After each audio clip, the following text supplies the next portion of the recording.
Matter does not act like it's watching you. You are acting like you're watching matter. And in that act, in that simple, seemingly innocent moment of observation, something profound occurs. The boundary you assumed existed between you and what you observed dissolves. Not metaphorically, actually. Let me take you to Copenhagen, to those long evenings at the Institute where we wrestled with this mystery until our classical intuitions shattered like glass. What we discovered was not merely strange, it was devastating to everything we thought we knew about the nature of reality itself.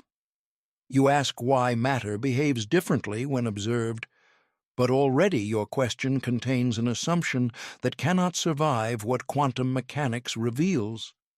You assume matter has a behavior independent of observation, a way of being when you're not looking, and that observation merely reveals this pre-existing state.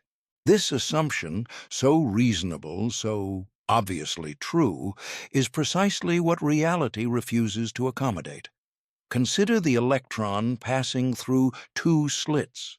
When you do not observe which slit it traverses, it produces an interference pattern, the unmistakable signature of a wave passing through both slits simultaneously.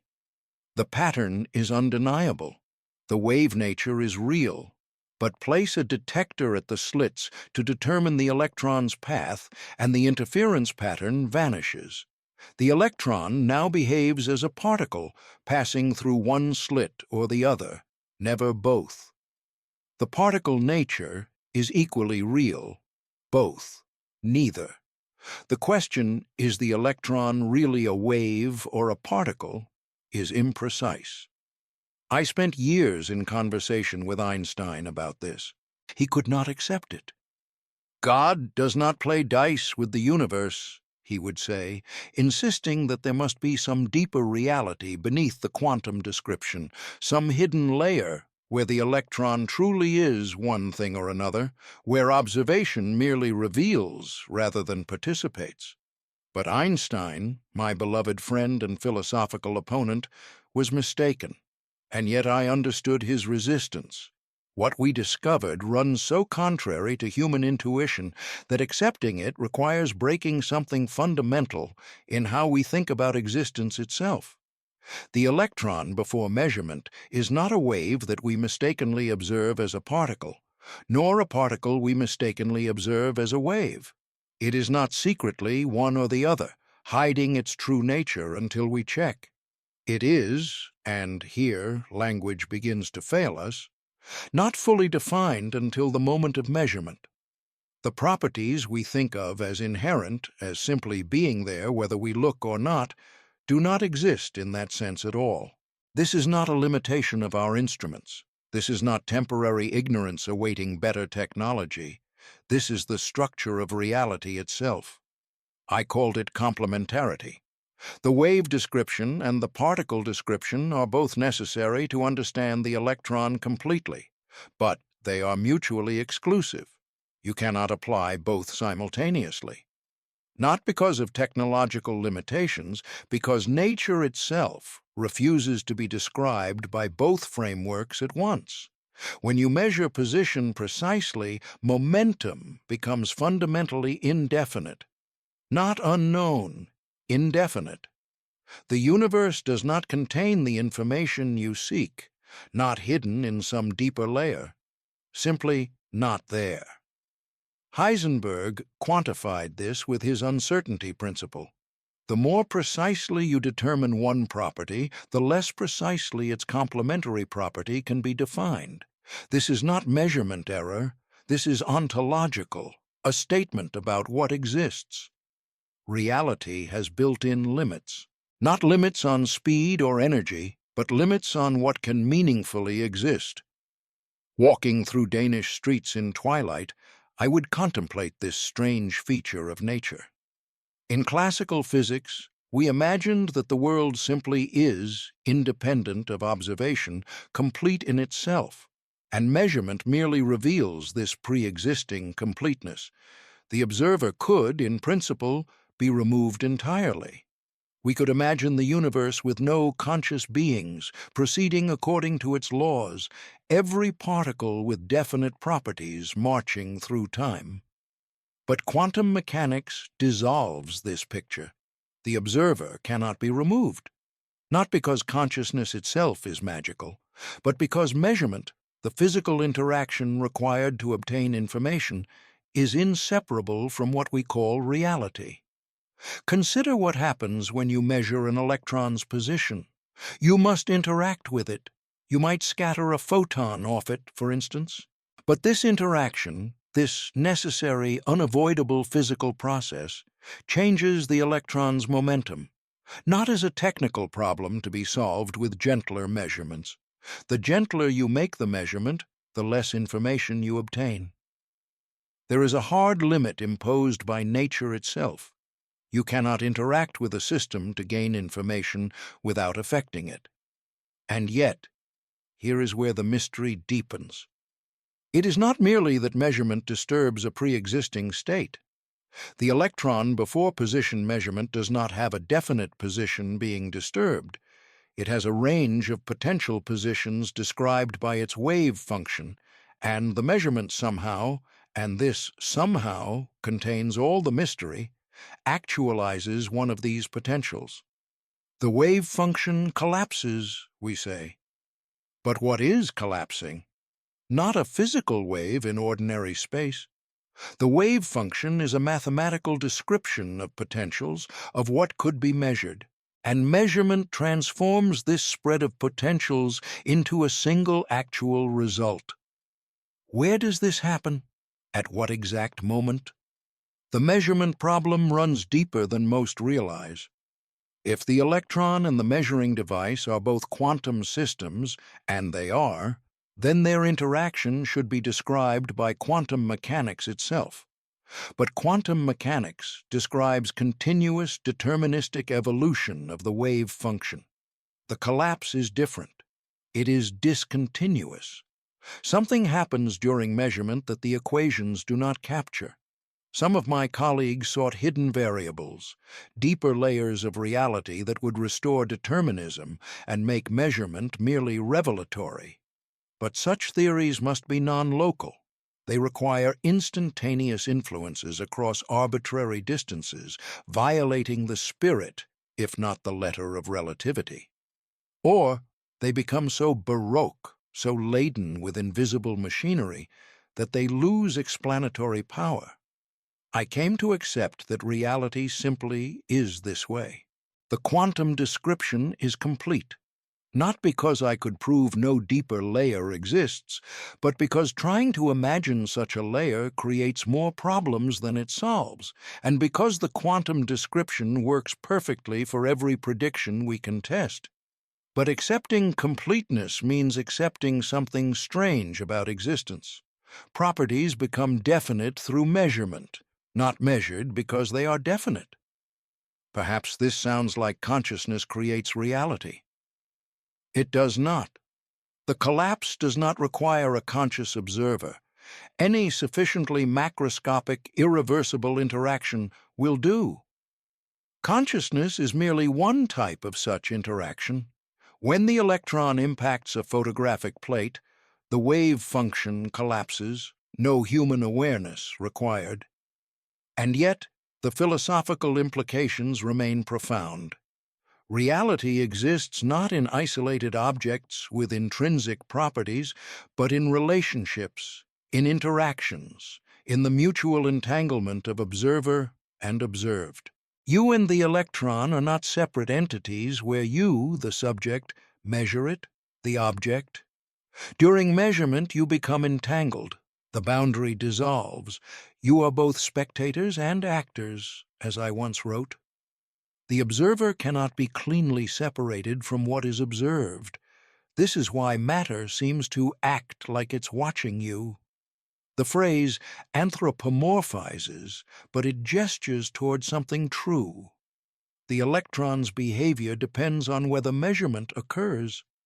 Not because the electron sees you, but because measurement is a relationship, and the electron's properties are defined within relationships, not in isolation.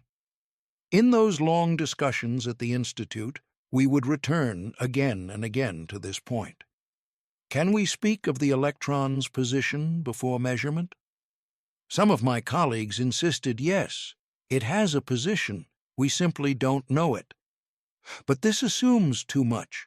It assumes properties exist independently, waiting to be discovered. The opposite view, that nothing is real until measured, seems too subjective, too dependent on observers. Both extremes fail. The truth, if we can call it that, is complementary. The electron before measurement is not nothing, but neither is it fully definite. It is potential, described by the wave function, and potential is real. It determines probabilities of measurement outcomes, but potential is not the same as actuality. Measurement does not create from nothing, nor does it merely reveal. It participates. It brings potentials into actuality, and in doing so, it makes the observer part of the reality that emerges. This is why I insisted that physics does not describe reality as it is, but only what we can say about nature through measurement. Not because some inaccessible reality hides behind measurements, but because the question, what is the electron doing when not measured, may be physically meaningless. It assumes a mode of existence, definite properties independent of interaction that nature does not provide. There are questions that sound reasonable but break down upon examination. What color is a sound? The question is grammatical but senseless. Similarly, does the electron really have a definite position before I measure it? May be asking about something that does not exist in the way the question assumes. This is the deepest limit reality imposes, not a limit on speed or energy, but a limit on conceptual completeness. You cannot have a single unified picture that captures all aspects of a quantum system simultaneously. You must choose which questions to ask, and your choice makes other questions inaccessible, not difficult, inaccessible. Einstein found this intolerable. He sought a theory that would restore objective reality, where things have properties independent of measurement, where God does not play dice. But perhaps God refuses to be told what to do, as I once replied. Perhaps reality is genuinely probabilistic at its foundation, not because we lack information, but because the universe does not contain the information required for determinism. The dice are not hiding predetermined numbers. The numbers come into being when the dice land. And yet, probability is not mere chance. The wave function evolves deterministically according to Schrödinger's equation. The probabilities it predicts are precise, testable, confirmed to extraordinary accuracy. There is order, but it is an order of potentials becoming actualities through interaction, not an order of pre-existing facts waiting to be revealed. I cannot claim this interpretation is proven beyond doubt. Perhaps some future physics will transcend quantum mechanics entirely, revealing a layer where my words become obsolete. Perhaps. But I doubt it. The structure seems too fundamental, too deeply woven into how we obtain information about the world, and I am comfortable with this doubt. I spent my life contemplating reality's nature, and if anything became clear, it is that complete certainty about fundamental questions is not available to us. The universe is not obligated to match our intuitions. Indeed, it seems designed, if I may use that fraught word, to frustrate every attempt at intuitive understanding. Why does matter act like it's watching you? It doesn't. The dichotomy between matter and observation, between world and witness, is what dissolves under scrutiny. There is no matter in itself with behaviors we then observe. There is interaction, entanglement, the mutual definition of system and measurement apparatus, the emergence of classicality from quantum substrate. You are not separate from what you observe. You are part of a quantum system that includes both. And within that system, properties become definite, not because they were always there, but because definite is what emerges from interaction. This is complementarity at its deepest. Subject and object are complementary aspects of a unified reality that cannot be captured by either description alone. I have spoken of electrons and measurements, of waves and particles, of Copenhagen discussions and Einstein's resistance, but the implications spread beyond physics into every domain where we ask what it means for something to be real, to be definite, to exist. If properties emerge through relationship rather than residing in isolation, then isolation is an illusion. Everything is entangled with everything else at some level. The boundary between self and world is not where we imagine it. Perhaps consciousness itself is not a private theater viewing objective reality, but another kind of interaction, another entanglement, defining properties through the act of experiencing them. I cannot prove this. I cannot fully articulate it. Language fails here, as it must. We built language for a classical world of separate objects with intrinsic properties. Quantum reality does not match those categories. And yet we must speak. We must try to understand. And in that trying, in that endless contemplation of wave functions and measurements and complementarity, something emerges, not certainty, not complete knowledge, but a different relationship with mystery. The opposite of a profound truth is also a profound truth. Matter does not act like it's watching you. You act like you're watching matter. And both statements fail to capture what actually occurs. What occurs is relationship. What occurs is entanglement. What occurs is the universe knowing itself through interaction, properties emerging from the quantum foam, potentials collapsing into actualities. And we, conscious, curious, confused, are part of that process. Not separate observers, but participants in reality's strange and beautiful unfolding. I do not fully understand it. I doubt anyone can.